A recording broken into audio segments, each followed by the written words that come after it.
بسم اللہ الرحمن الرحیم۔ صرف 5 منٹ کا مدرسہ قرآن و حدیث کی روشنی میں 3 شعبان المعظم۔ نمبر 1 اسلامی تاریخ۔ حضرت مقداد بن عمرو رضی اللہ تعالی عنہ حضرت مقداد بن عمرو رضی اللہ تعالی عنہ ان 7 خوش نصیب صحابہ میں سے ایک ہیں جنہوں نے حضور صلی اللہ علیہ وسلم کی خدمت میں پہنچ کر پہلے ایمان قبول کیا اور مکی زندگی میں مشرکین کے ظلم و ستم کا نشانہ بنائے گئے۔ انہوں نے حبشہ اور مدینہ دونوں کی ہجرت فرمائی۔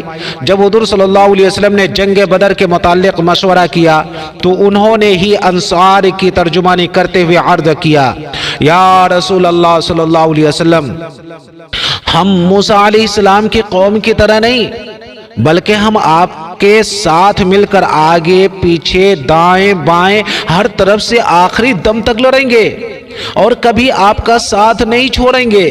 وہ گھوڑ سواری، نیزہ بازی اور تیر اندازی میں کمال درجہ کی مہارت رکھتے تھے۔ انہوں نے غزوہ بدر میں 100 زرہ پوش مشرکین کا بڑی بے جگری سے مقابلہ کر کے تہلکہ مچا دیا۔ وہ بیعت رضوان میں بھی شریک ہوئے اور حجۃ الوداع کے موقع پر حضور صلی اللہ علیہ وسلم کے ساتھ حج ادا کرنے کی سعادت حاصل ہوئی۔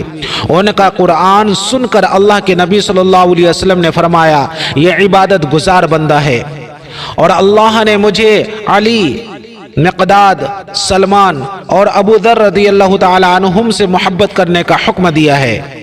ان کی زندگی میں عشق رسول اور شہادت کا جذبہ نمایاں نظر آتا ہے۔ بالآخر 70 سال سے زائد عمر پا کر سن 33 ہجری میں انتقال فرمایا۔ جنازہ کی نماز امیر المومنین حضرت عثمان غنی رضی اللہ تعالی عنہ نے پڑھائی اور جنت البقیع میں دفن کیے گئے۔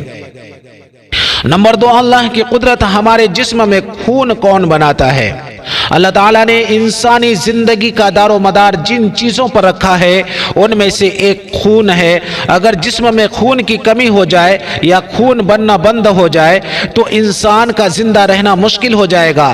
خون کے اندر ایک قسم کی حرارت اور گرمی ہوتی ہے جس سے وہ پورے جسم میں دوڑتا ہے اور ہماری زندگی چلتی رہتی ہے۔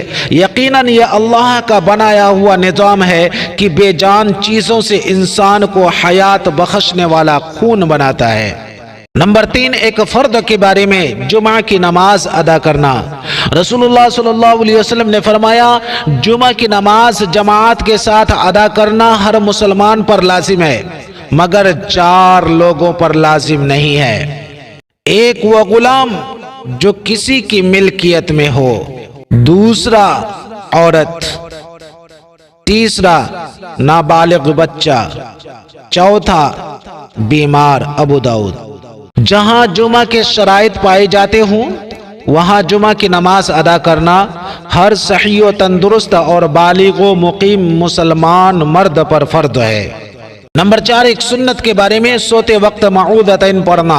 رسول اللہ صلی اللہ علیہ وسلم ہر رات جب بستر پر لیٹتے تو دونوں ہاتھوں کو دعا مانگنے کی طرح ملا کر سورہ اخلاص اور معوذتین یعنی قل هو اللہ احد اور قل اعوذ برب الفلق اور قل اعوذ برب الناس پڑھ کر ان پر دم فرماتے، پھر تمام بدن پر سر سے پاؤں تک جہاں جہاں ہاتھ جاتا ہاتھ پھیر لیا کرتے تھے۔ 3 مرتبہ ایسا ہی کرتے تھے۔ سر سے ابتدا کرتے اور پھر منہ اور بدن کے اگلے حصہ پر، پھر بقیہ بدن پر پھیرتے۔ بخاری شریف۔ نمبر 5 ایک اہم عمل کی فضیلت، اولاد کو ادب سکھانا۔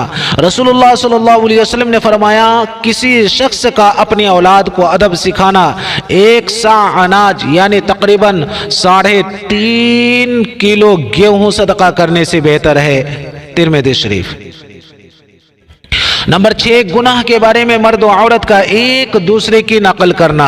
رسول اللہ صلی اللہ علیہ وسلم نے ایسی عورت پر لعنت فرمائی جو مرد کی مشابہت اختیار کرتی ہیں اور ایسے مرد پر لعنت فرمائی جو عورتوں کی مشابہت اختیار کرتا ہے۔ ابن ماجہ۔ مرد کا عورتوں کی شکل و صورت اختیار کرنا اور عورت کا مردوں کی شکل و صورت اختیار کرنا ناجائز اور حرام ہے۔ نمبر 7 دنیا کے بارے میں، دنیا اللہ کی نظر میں رسول اللہ صلی اللہ علیہ وسلم نے فرمایا اللہ تعالی کے نزدیک اس کی مخلوقات میں سے کوئی چیز دنیا سے زیادہ قابل نفرت نہیں، یعنی سب سے زیادہ نفرت دنیا سے ہے، اور اس نے جب سے اس کو پیدا کیا ہے کبھی بھی اس کی طرف توجہ سے نہیں دیکھا۔ کنز العمال۔ نمبر 8 آخرت کے بارے میں، اعمال کو تولا جائے گا۔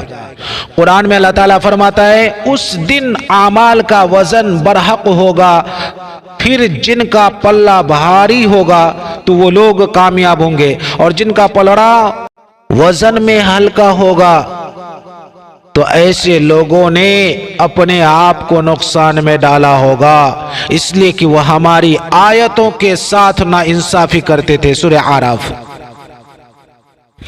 نمبر 9 طب نبوی سے علاج، راکھ سے زخم کا علاج۔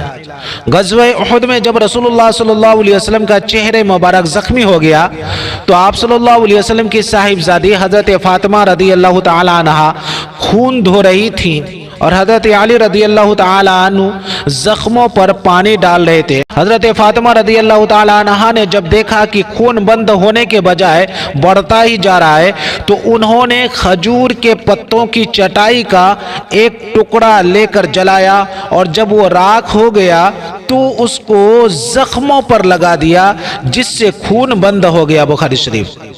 حکیموں نے لکھا ہے کہ ٹاٹ اور کھجور کی چٹائی کی راکھ بہتے ہوئے خون کو روکنے میں بے حد مفید ہے۔ نمبر 10 قرآن کی نصیحت۔ قرآن میں اللہ تعالیٰ فرماتا ہے تم اللہ کے راستے میں خرچ کرتے رہو اور خود کو اپنے ہاتھوں ہلاکت میں نہ ڈالو، اور نیکی کرتے رہو، اللہ تعالیٰ نیکی کرنے والوں کو پسند کرتا ہے۔ سورہ بقرہ۔